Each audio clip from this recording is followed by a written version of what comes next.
Hello everybody, welcome back to another episode of Texas Longhouse Mead. I'm Carlos, and today we're going to be making banana mead 3 ways.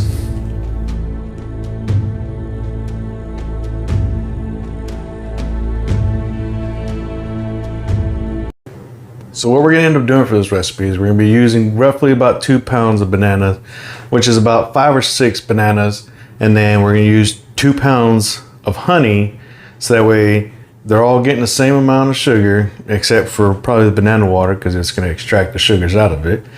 But that way all the variables are the same. It's going to be the same yeast, same water, same amount of honey, and 5 or 6 bananas, which comes out to about 2 pounds. All right, let's get this started. First thing we're going to do is we're going to want to get 5 or 6 bananas, get all the peels off of them. This is because a lot of the banana peels have pesticides, herbicides, and stuff like that on them, and I just prefer not to use them in my brew. Some people do, I just prefer not to. So what we're going to go ahead and do is you want to get some close to overripe bananas, get them cut up, and put into a freezer bag, and you go ahead and stick those in the freezer. These next set of bananas we're going to be used for our banana water. These brown spots are going to help extract as much sugar out of bananas as possible. So once they're all cut up, we want to get roughly about a gallon of water put into a pot. And go ahead and put that on a medium high flame to get the water warmed up. And go ahead and toss your bananas in there.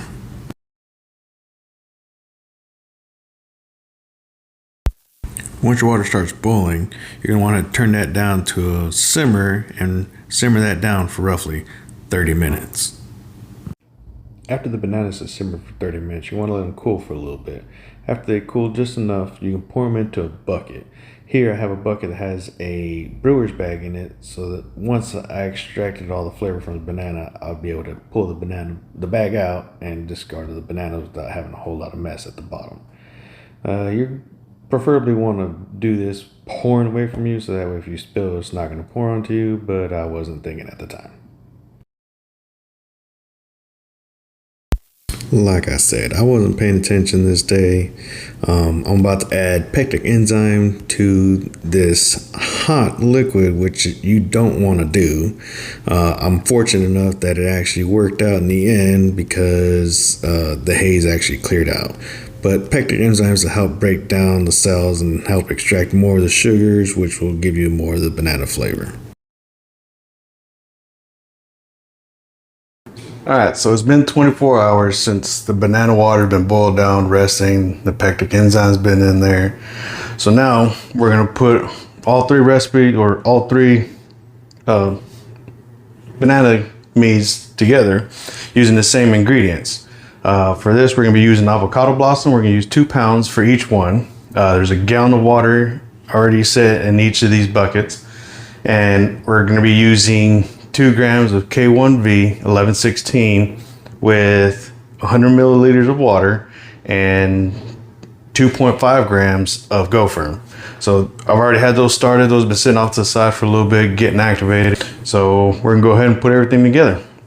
The bananas were thawed out earlier today. Put some pectic enzyme in there beforehand. Follow the package on the package instructions. It says do it about an hour before. It's been almost an hour and a half since I was kind of running around getting everything together. So we're gonna go ahead and put everything together. Now, after 24 hours, you're gonna notice that the water looks a little gray. See if you can see that in here. The water looks gray, and so everything I looked at, everything I've read says that it's not an issue. That's to be expected. So we're gonna go ahead and pull the bananas out of this water. This is the one that we boiled down for 30 minutes, or let simmer for 30 minutes, not boil down. So we're gonna go ahead and take this out. Just gonna let everything drain real good.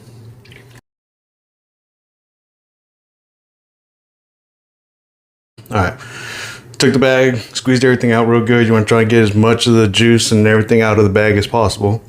So now we're going to go ahead and measure out 2 pounds of honey, avocado blossom honey, for each one of these pails. So go ahead and get that done. All right, we're set here.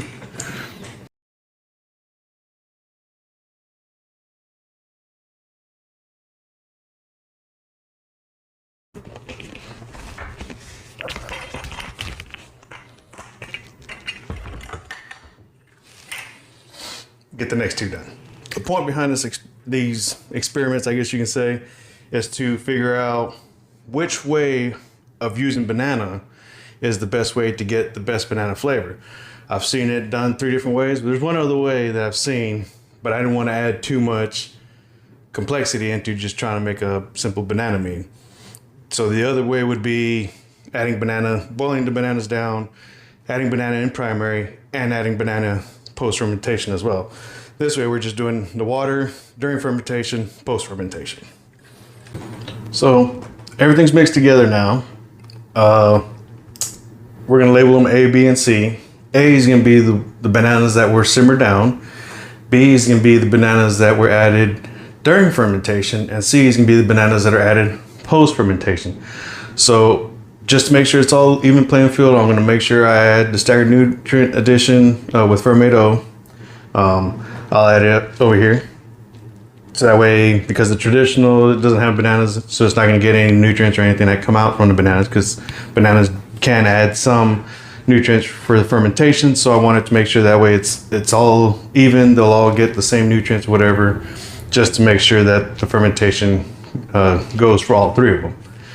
On a side note, I know some people are gonna say, well, maybe you should added some of the banana peels in there for tannins. You know, I've seen other people who've had good success with using banana peels. I didn't want to use that because as with all of my brews, I do a little bit of research on it, and bananas are actually sprayed with insecticides, pesticides, herbicides, stuff like that.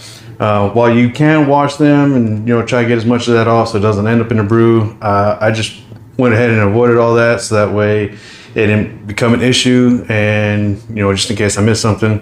And second, banana peels can add some bitterness to the mead, and I just want like a straight banana without any bitterness or over tannin or anything like that.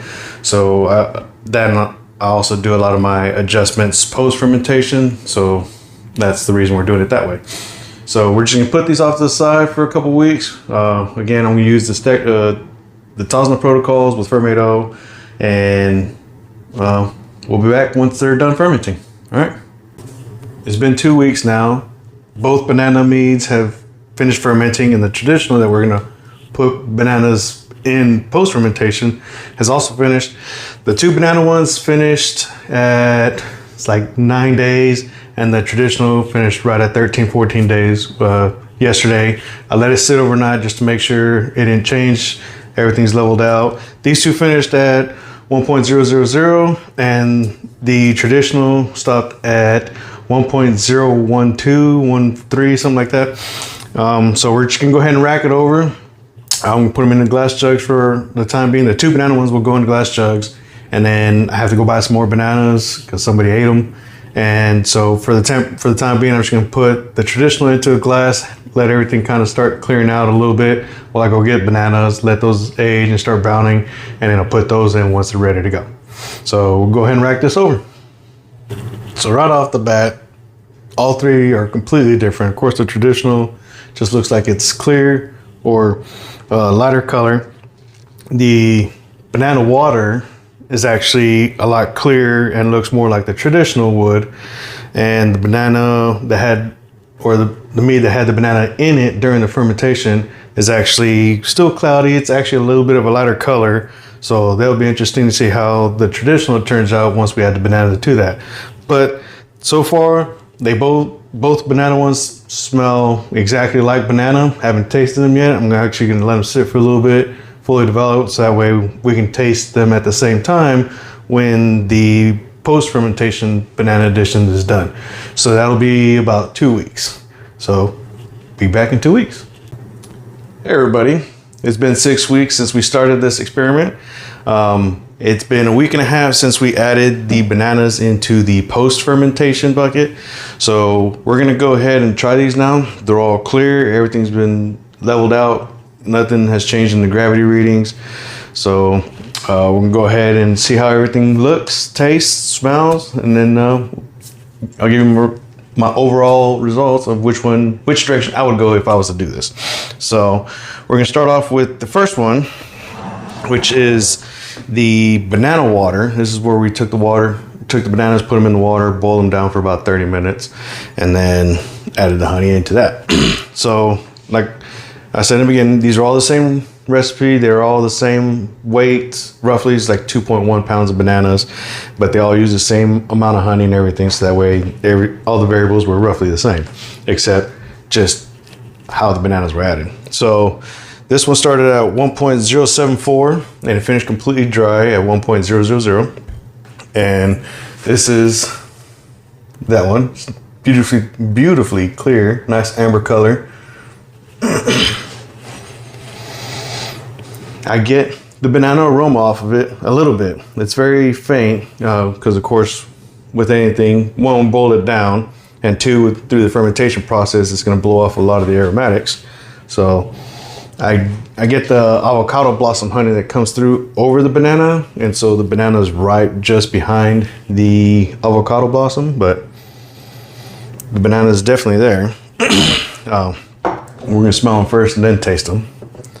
And then this one is the banana that was added in the fermentation. And so we took roughly 2.1 pounds of bananas, sliced them up, put them in there, as opposed to boiling the water down. And this one is a little bit more of a golden color. Still a little amber, but more golden than amber. Clear as well. This one, even though we added bananas during the fermentation on this one, the banana comes through more on this one than it did the banana water. So I think boiling it down, of course, it's going to evaporate some of the aromas, and then the fermentation is going to blow off some more, whereas this one had just the bananas in it. So, oh yeah. It smells a little nutty. It's got some nice legs to it. Not nutty is in a bad way. Almost like banana nut bread when you start baking and get that nice, beautiful smell in the house. Yeah. Oh, that smells good. And then, of course, this one, the bananas are still sitting in it. This is the one where the bananas were added post-fermentation, and they're still sitting in it right now. We'll pull them off here in a little bit after we taste test everything. I've tasted it as it goes through, and initially, like, the taste wasn't there, of course, like the first couple days. About 5-6 days in, the banana was starting to really come through, and then was it day 10, the banana flavor was definitely pronounced. It was really good. And then now this is day 12, and it tastes exactly the same. And usually I'd leave my fruit in there for about 2 weeks and then pull it out. So I think we're right about where it's pretty much gonna pull as much as it could. So this one, it's still a little hazy, it's a golden amber, much like the second one. Man, it's got more of a pronounced banana aroma to it, like a fresh banana. Oh, that smells good. All right, got some nice legs. It definitely has more legs on it than the other two did. So, before I forget, the banana in fermentation and banana post fermentation, both of them started out at 1.064, which is 8.4%. And then the first one with the banana water was 10.74, which was 9.7%. So the banana water definitely added more sugar to it. So of course, that's why it's a little bit higher. So we're gonna go back. We're gonna try the first one. This is the banana water. Just kind of give you an idea how different colors they are. See, this one's more of an amber, and this one's more of like a golden amber. Man, avocado blossom honey smells really good. Nice legs on it. It disappears really quick on it, but okay. I get the avocado blossom honey forward, and then banana is very subtle behind it. Almost just the way it smells. You get the honey first, then the banana. But this one's, even though it's a little bit more, see, 9.7%, it almost seems watery. Yeah, it seems a little water thin. Like I said, the legs, you can see the legs real quick and then it's gone. So, all right, clean my mouth out real quick. Banana fermentation, banana in fermentation. This, like I said, get the banana up front, then the honey. This smells good. It almost seems like it's like a, not banana cream, but it almost seems like a banana milkshake is what it smells like. Yeah, this one's got a little bit more of a bite. Like I said, these are about 6 weeks, so it has a little bit of a yeasty taste to it, but it's not bad. It's good. The banana's definitely there. Oh, there goes my light. The legs, there's legs there, and it clings for a little bit, definitely a lot more than the first one did, but it still feels like there's not a whole lot of mouthfeel to it. So it has more mouthfeel than the banana water did, but not. It essentially is going to need, you know, some tannins added to it. So put some powdered wine tannin, even oaken it might be really good. You never know. Or if you want to do like adding cinnamon, vanilla, stuff like that to it, the cinnamon might actually give you a little bit of the tannic value that you're looking for. But for right now, just trying to find what's a good base to go with.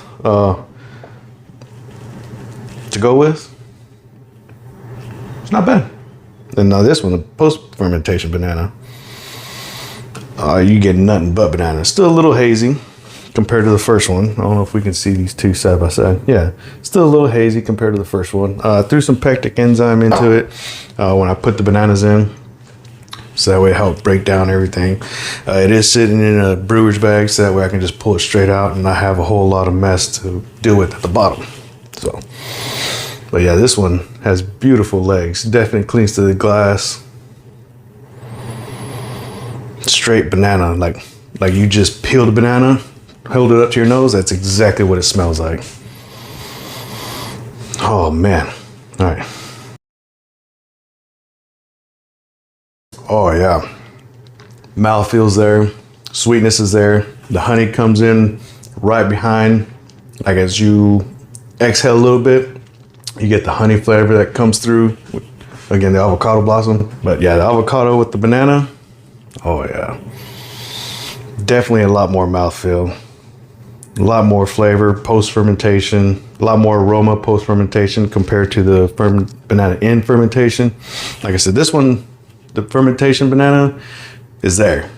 Banana's there before the honey. But this one is like fresh out of the peel banana. Smells really good. I think this is really good. Mouthfeel is there, sweetness is there. It doesn't have a whole lot of the tannic value, but the mouthfeel, I think, more than makes up for that if that's the direction you want to go for. But of course, add a little bit of tannin. This one, I think, would be good with some oak, Hungarian oak, preferably for me, because I think it brings the sweetness out in meads. American I'll use for some of my mixed berries and stuff like that. But for this, I would probably either go with the powdered wine tannin or oak it with some Hungarian oak. I think that would be really good. So if I had to choose in order of preference on how I would do it, definitely banana post fermentation all the way. That was amazing. And then if you want to do banana in fermentation to get the essence of the banana and then add it post fermentation to bring it more, now we're cooking. Whereas the banana water, like I said, it was watery. It had no mouthfeel. The legs came and went, and then the banana's kind of like a second thought in there compared to the avocado blossom.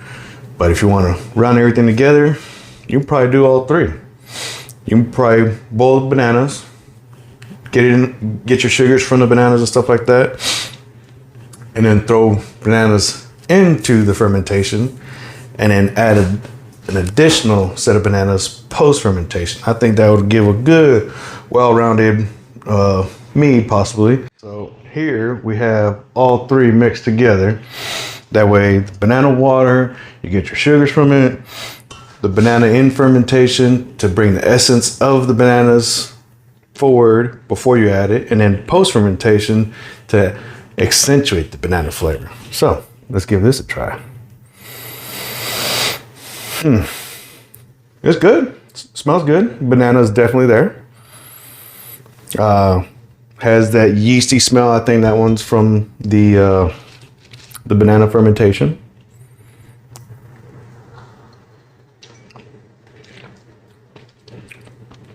No, that's good. That's good. Okay. I can see how that would, it kind of watered down a little bit because like I said, these two, they felt kind of thin, and then adding the post fermentation. So I think if I was to do this the proper way, boil the bananas down, then use that water, put bananas into the fermentation, let that go, and then add bananas post fermentation, which will actually bring back that mouthfeel so it's not as watery. But it smells good. Taste the banana is definitely back forward. It's a little watery, but I said, possibly because mixing the three watered it down.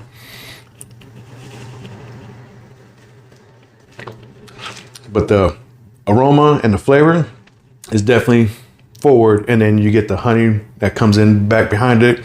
But it's still, just because it's a little young, so it still has some of the yeasty flavor to it. But it could also be from, like I said, the avocado blossom can lead to some like spice flavoring for bread, pie, stuff like that. So, but it seems more yeasty than it does spice flavored. But it's good. So that's what I would do. That's my recommendation.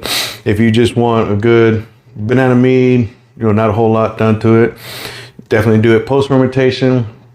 But if you want the sugars from the banana, then the essence of the banana, and then the mouthfeel and the sweet aroma and solid taste from the banana, then put it post fermentation. So hopefully this will inspire you guys to try it, see what you guys want to do, which way you prefer, and let me know in the comments what you guys think.